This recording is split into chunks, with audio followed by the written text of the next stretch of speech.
Tabbas akwai darasi mai girma dangane da hatsarin Adam A Zango. A zahiri abin da ya faru da Adam A Zango abu ne na bakin ciki a karan kansa da kuma magoya bayansa.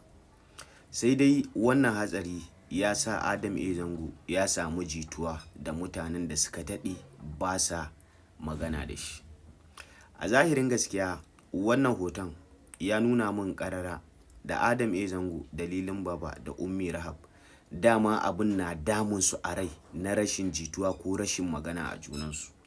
Sai dai wannan hatsari shi ya zama ummul aba'isin jituwarsu ko kuma ummul aba'isin shiryawarsu. Lalle Lilinbaba ya yi abin da ya dace, domin ko da a ce ba kwa jituwa da mutum har Allah ya sa ya samu lalura ta rashin lafiya, to ka je ka duba shi, sannan wannan abun ya zama sanadiyar daina wancan rashin maganar da kuke yi. Lalle Adam A Zango mutumin kirki ne, duba da yace naga ya tarbe su yana farin ciki da zuwansu. Lallai wannan darasi na wannan haɗari babban darasi ne wanda kowa ya kamata ya ɗora a kansa.